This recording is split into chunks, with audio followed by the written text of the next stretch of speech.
All right, well, welcome everybody back to In the Car with Bark. As you can see here, I'm implement the video part of everything. I assure you I'm safe. Both hands are on the wheel, kinda. I mean, I'm on a straight stretch, it's fine. But yeah, we are in the car. I'm using my wipers. It is gross and snowy. Okay, wipers, that's enough. You're gonna get some thuds in this one, some bangs. She bangs, oh baby, yes, she moves. Anyways, so Ohio, cold wintry day, a lot of shit on the grounds. I hope that mic moving. I'm gonna come up with a better setup than this, but for now, this is the setup, which is, at least I'm hands free. I'm just talking. The mic may like bop me in the nose or hit me in the teeth or something like that. And I'm an audio guy, so I'm going to let it be known that I'm using a Electro Voice PL10 that my friend Joe from Red Cabin Acoustics on YouTube, he brought me this all the way from Cleveland. YouTube is cool. You make connections. Bounce, bounce. Yeah, I'm going to have to be a better system than that. But I digress. It is a cold, shitty day. The roads might be a little bit icy. Everything might be a little bit dicey. Oh my God, I am 40. That is exactly what that is. So here's bounce, bounce. When I get on the highway, we'll get less bounce. But kind of a great topic for today because I'm on my way to work. And I know back in my day, we drove 84 miles through the snow on a tricycle to get to work. Like, I'm sure you did. Sure you did. Good for you. I'm not that person. I think it's kind of stupid to go to work when the roads are ice. But the precedent that America has set is, make money for the big man. Make money for the bigger bank account, not your own. So come to work. No matter what the conditions are, you get your ass to work and you fucking work, you little bitch. Basically what it is. So I am on my way to work. Admittedly, I didn't feel well yesterday, so I was off yesterday. So look at me being a hypocrite. This is different though. This is not the greatest road conditions, and I need to go to work. It's fine, I guess. I mean, I am confident in my own driving. What bothers me is everyone else is driving. That's the thing. Everyone else is driving. Mine's fine. I'm good. Maybe. I don't know. I need a haircut. I really look middle-aged, especially at this camera angle. That's okay, though. If you're wondering, just for the sake of knowing, this is a Comica 82. It's like a portable interface for a camera or smartphone. You can toggle between the two. And it's running straight into my phone here, recording this lovely podcast. But again, shitty driving conditions. Perfect topic for the day. Working your life away, which is what America tells you should do. They also tell you that they're ran by Duncan, and that's not true. So, or that America runs on. Oh, bopped me right in the nose. This is what I'm driving to work to, folks. Rough terrain in a Hyundai Ascent. My work car. Oh, I hope nobody's coming because I can't see. Anyways. So, you realize soon in your life, well, midway through your life, let me rephrase. In my 20s, and to a lesser extent, in my early 30s, I was perfectly content to be that guy that worked his life away. Perfectly content. Quick break. No quick break. Okay. Ice on my windows. It's that bad. So I was content to be that guy that worked his life away and achieved and aspired for greatness. I used to work at a which is a just like an errands or a rent-a-center. You would, rent stuff to people for them to potentially own, and they'd end up paying 4 to 5 times more for it than it costs. Than it costs at like a Walmart. Like, for example, at one time, PlayStation 3s were like $199. I saw people pay $850, $900, $1,000 for them through rent to own. Granted, it only got to the 1,000 mark if they were always late and paying late fees on top of it. But people paid outrageous prices for some basic consumer level shit. But anyways, this company financially treated you pretty well. I got to a point where I made 6 figures running my own rent to own store, and that was awesome and all. But by the way, just for that whole achievement thing, I really gave a shit. Like, I really did. I was manager of the year of the store of the year in like 2018, I believe. I'd had a really good career, and I'm not saying I was the best at it or anything like that. Like, I had a good career. I gave a shit. I cared. I wanted to be great. I wanted to be good. And I don't know if it's the middle age that hits or what, but all of a sudden in your, my mid-30s anyways, I was like, fuck all this. But at the same time, I had a CEO that was a fucking asshole. Absolute fucking asshole. Misogynistic, like fucking far right, crazy, fucking make me money or die. Just an asshole that knew how to play not an asshole until you got to be one of his managers, and then you saw, oh, this guy's a dick. So anyways, this guy was horrible.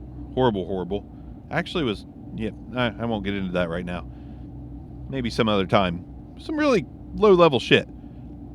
Long story short, he banged every girl that worked for the company, but he was the CEO. It was kind of gross. But, not kind of. It was full on. Full on. Anyways, so I worked for this company, and I was good. Everything was great. And then it wasn't. And then I started to realize that, I have kids. I have a wife. I actually enjoy being home with my family. And then I got to the point where I was like, I really need to do something for me. Like, I need to work for me, not make money for someone else. Granted, I'm not there. YouTube and podcasting was part of that decision to attempt to become self-sufficient. And I'm not there yet. Obscure Mics is my channel on YouTube, and I do okay there financially. Like, 5,300 subscribers, still a small channel, but I've got a great little community that watches what I do, and I do make some money, and it does look promising that maybe someday, not anytime soon, that maybe I won't have to have a 9-to-5 and work a job like that, But that becomes very important, or it's become very important to me to find a way to quit working for companies that just want to suck your life away. 40 hours a week, it sounds normal, but by the time I drive to work today, which is going to be a 40-minute drive easy, especially because of the weather, like, I'm not going to get home till 6 o'clock this evening. It's currently 8 a.m. I know some of you hard workers out there are going to be like, that ain't nothing, boy. But it is to me. It is to me. And I know it is to a lot of other people. I feel like I'm partially Gen Z stuck in a millennial body. Barely millennial. Gen X. I'm a Gen Xial. But I feel empowered. Like, I want to work for me. I don't want to work for the man. I hate to even use that term, the man. But I don't. I really don't want to work for companies and give my life away all for maybe a piddly retirement, 401k, pension plan. I do have a pension plan. The place I work for now is, it's also financially solid for me. I just don't like giving all my time away. And money's not that important to me. I don't care about material possessions. I'm driving a Hyundai Accent from 2010, for God's sakes. The nicest thing I own is a new family car, but only one car payment. I refuse to go with more than that. I live in a very normal middle income house, and I don't want for much. I enjoy my time with my family, because once time starts slipping away like it is right now, you really start to hone in on the fact that, like, I've only got one of these lives to live, and making memories with the ones that I love is way more important than being successful at my job. Now, if my job was all about me, that may sound selfish, then I would want to be successful. I'd want to be more successful because it's about me. It's about my actual, what I'm doing, what I'm bringing to the world. But working for a company, you're not really bringing anything to the world anymore, honestly, because people that come into established businesses, they're not that appreciative, and nor should they be. You're getting paid to be nice to them, or you're getting paid to give them money or give them products, or it's still important to be nice and respectful and bring kindness and all that good shit, but it's just empty. It's kind of an empty thing. Like, nothing about working for a company makes me feel whole. It just makes me I'm just empty about that. And then when I'm gone, or when I'm gone from work and I'm home, or I'm gone from work and anywhere else, I feel much more whole. And that sucks. Like, it's going to be really hard to replace my job income with creator income, because I'm not some world-class creator. I'm recording in my fucking car, for God's sakes. So, with this nice little rig I've got set up. But yeah, I don't want to work my life away. It's already halfway over, assuming I only make it to 82, if I can even get to 82. Maybe by the time I'm 60, we'll have enough technology to turn me into a T2 or a T1000. But half of it's over. Why would I want to be gone? I mean, you think about that. You wake up, you go to work. In my case, I'm home at 6 o'clock. My kids go to bed at 8:30. I have 2 hours with them every night. My wife, where I have 2 hours with them, that's not really quality time I'm spending with my wife. Then by the time they go to sleep, I have maybe an hour and a half to 2 hours of quality time with her. That sucks. That's not exactly what I envisioned life being all about. Our sponsor for today, which is not true, is Kickstart by Mountain Dew. That's good. It's what us middle-aged guys drink. Not really. I don't know anybody else that drinks it except for my buddy Denny, who I turned on to it. $1.25 a can. Sometimes $1, depending on where you get it. Fucking delicious. Caffeinated. Lightly carbonated. Fucking great. They used to have this blueberry pomegranate and raspberry citrus flavor. Those were great. If we could blow this channel up and this podcast up and get the word over to Mountain Dew that we need those flavors back, that'd be great. That'd just be great. Anyways, yeah, working our life away. I'm literally on my way to a manager's meeting in the icy storm. And it just feels dumb. It just feels really dumb. Like, it's expected. Not by my company in particular, by every company. It is expected that you... Sorry about that. It's expected that you want to be, team whoever you're working for. I'm team Walmart. Woohoo! That's something to be proud of. Don't get me wrong. It's cool to be proud of shit. It's fine. Not everybody's going to think the same way as me. I guess I just don't understand your pride coming from something that someone else built. I mean, granted, you build a life based off the job that you have or get. You build a life from that. And everybody needs money. And not everybody's going to be able to be self-sufficient. Not everybody's going to open a business. Not everybody's going to try to do content creation some full-time. Not everybody's going to be a singer or a movie star or an act. Not everybody's going to be known for their craft and not some rich CEO's craft. It's impossible, but it's getting more possible. Like the idea that if you work really hard, if you're interested. That's the problem too. You got to be interested in what you're doing. You got to love what you're doing. You got to be good at what you're doing. Unless you're a Kardashian, then you don't have to do shit. No disrespect. It's just fun. It's a fun thing. Like, why are they famous? They don't have any talent. Kim has some talent.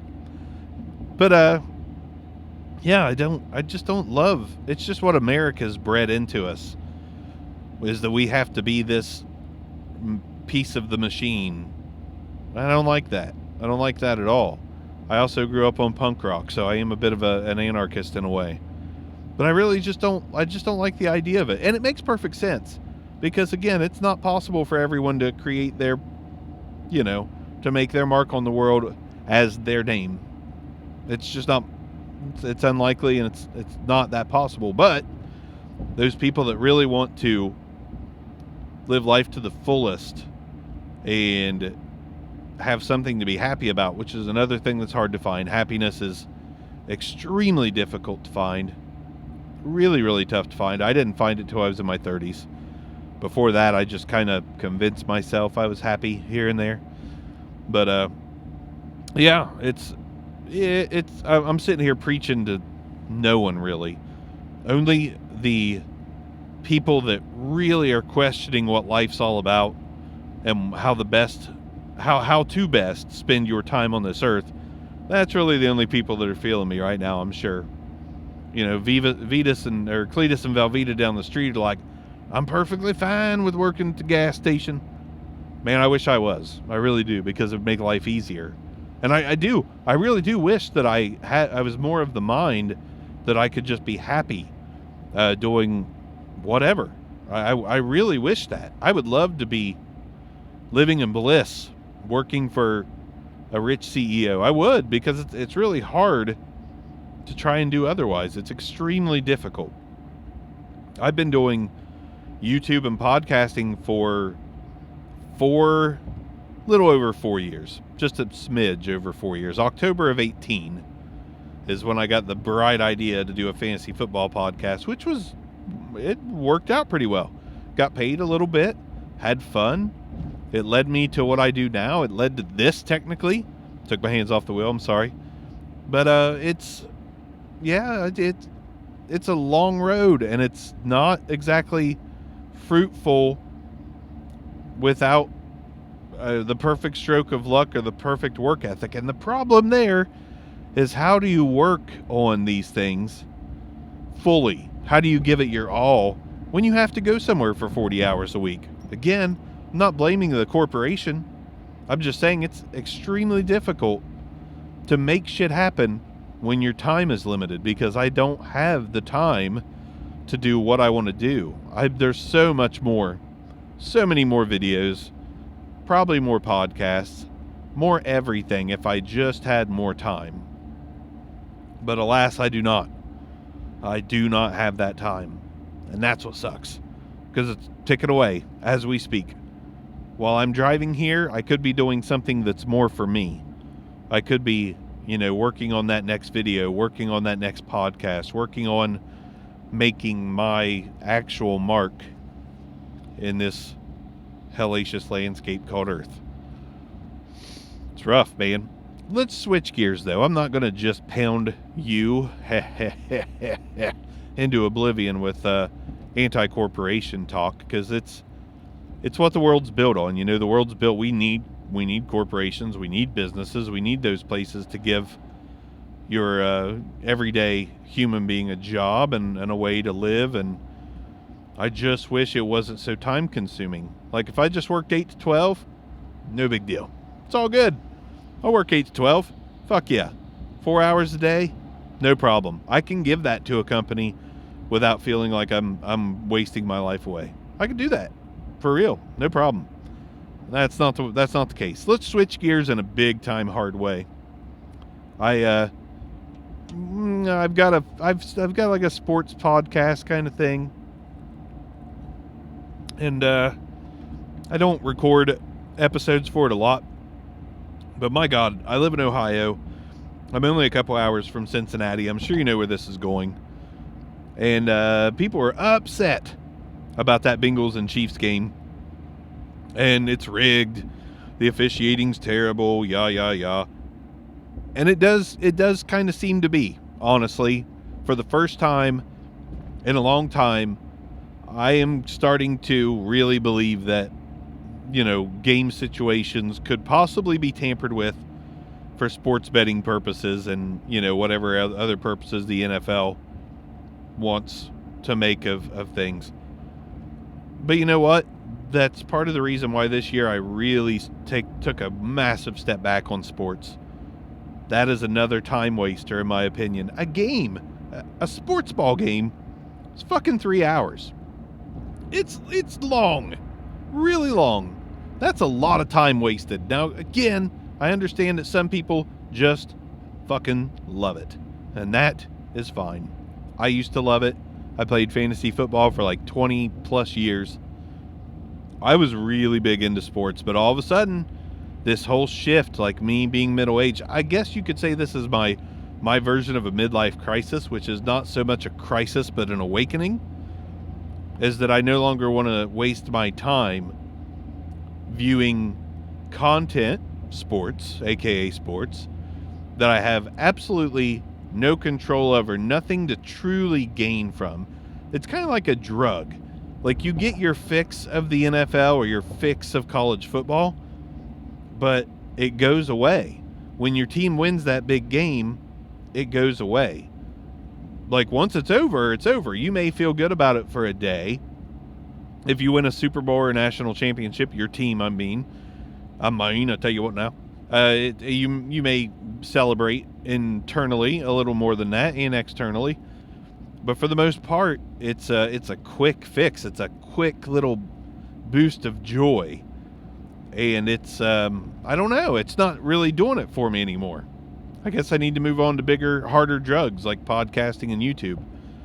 Because sports just does not give me what I need happiness-wise. So I really took a big step back. I did watch that Chiefs and Bengals game, and it was an absolute atrocity. But just like the UFC and boxing, you cannot put yourself in a position to let the judges determine the outcome. So anything that you're keeping close, like a 20-20 game, or a boxing match that's split going into the final round, it's hard to win if you let someone else pick the winner. You have to run away with the win. You have to figure out how to make it indisputable that you won, and neither team really did that the other night.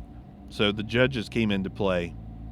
They decided who won that game, and a bonehead play by that Osai guy, which he's young. I still don't understand how, as a professional football player, you could shove someone after they're way out of bounds. Like, the fact that you're not aware is mind-blowing to me, which just makes you think as well, hey, if you get an opportunity to create a penalty that'll sway the game, we'll give you X amount of dollars. I'm not saying that's what happened. I'm just saying it really makes you question things. And in the world we live in today, where controversy is actually more good for money-making purposes, look at all the political commentators out there fucking raking it in from being asshats. It is financially beneficial to be fucking dumb, to be fucking ridiculous, to be a propagandist, to be... My T didn't add at the end of that.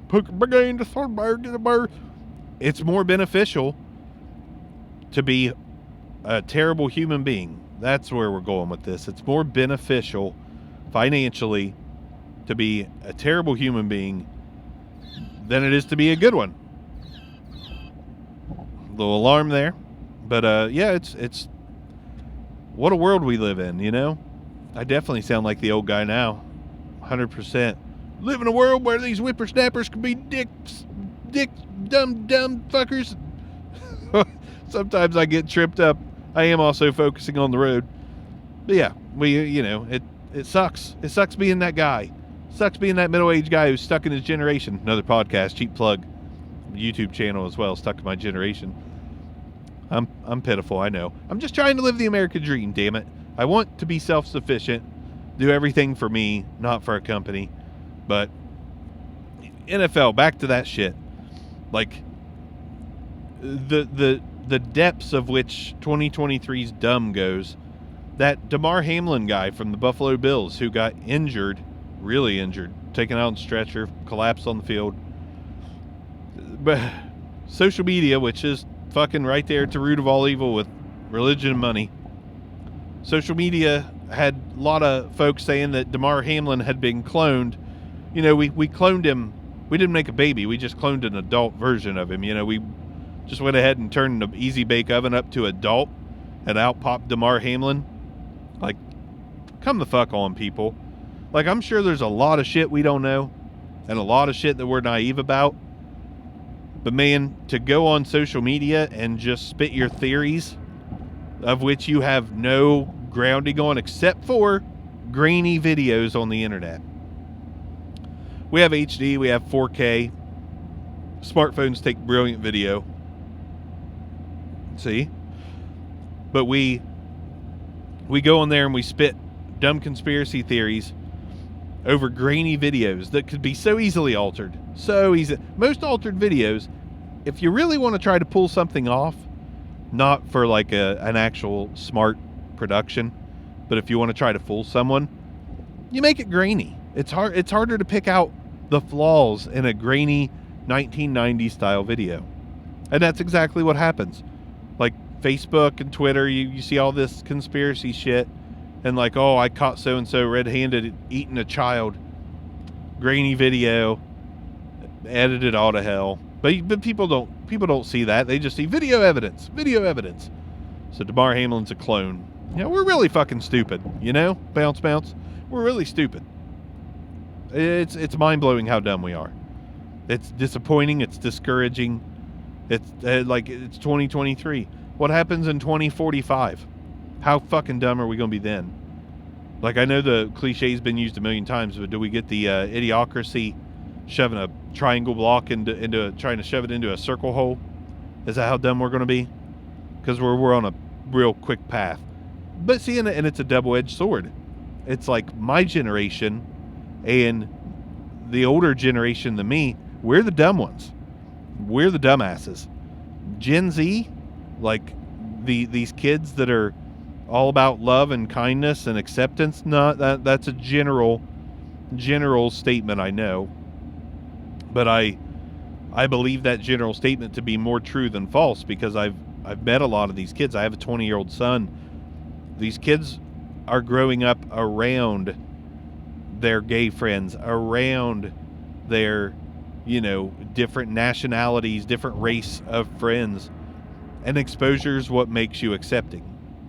Like people like me that grew up in Southern Ohio, where I went to school with like 2 to 3 kids that were a different race than all the fucking redneck white kids that went to school.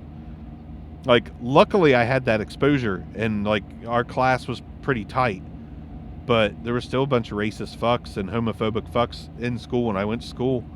And that's changing because the exposure is different. Kids are going to school and their friends are not just like them anymore. And that's good. That's what we need, because ignorance is the problem.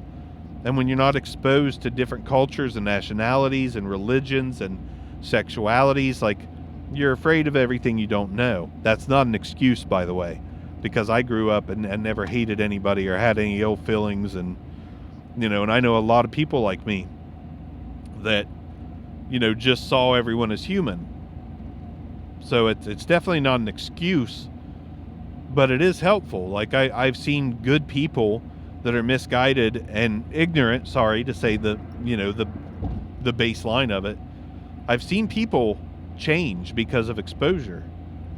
So that's the good thing. Gen Z is our fucking last hope, honestly.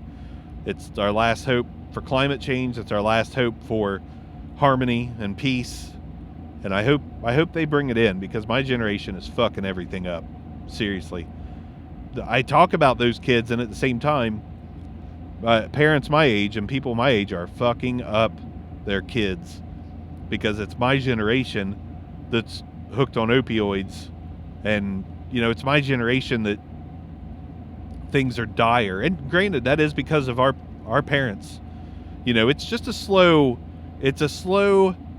degrading parental platform is what it is. It's all slowly kind of going to shit. And I think Gen Z is the hope that they are going to be the ones that do not want the life they lived. And they're the ones that change it. I hope I didn't just miss my turn. This is going to be a problem with this podcast. But I'm hoping they're the ones that change it, because they're the ones that put their foot down and say, no, we're not going to treat our kids like we were treated, which, you know, that's the problem before this generation is we repeated what our parents did. And it looks like this might be the first generation that does not repeat, but they move past what their family or parents did as they were growing up. That's the hope. That's my hope. I don't know if it's, you know, a hope worth hinging bets on, but that's my hope. So we'll see. We went from not working your life away quickly to cloning and conspiracy, and quickly to how Gen Z is going to save the world. They may not. I'm speculating out of hope. That's what I'm doing here, trying to speculate out of hope. Well, we're going to go to this manager's meeting. I'm in my city destination. We're going to go waste some hours of our life and try to do a decent job. Try to do a good job at what we're doing, because that, you know, you might as well make the most of your time. If you have to spend it at a job, that's the point. Woohoo, Napkin City. That's the point that I kind of want to relay across. If you're going to spend 8 hours at a job, you might as well make something of it. Which I hate to say that, because I just wish I was working for me again. But I'm not. I'm going to be spending 8 hours doing something. I should probably at least do something with that time. I don't need to be the best. I don't need to be the world killer, the best manager, the best this, the best of you. But you can't just waste it away either. You can't just sit and do nothing and then have no initiative, no drive.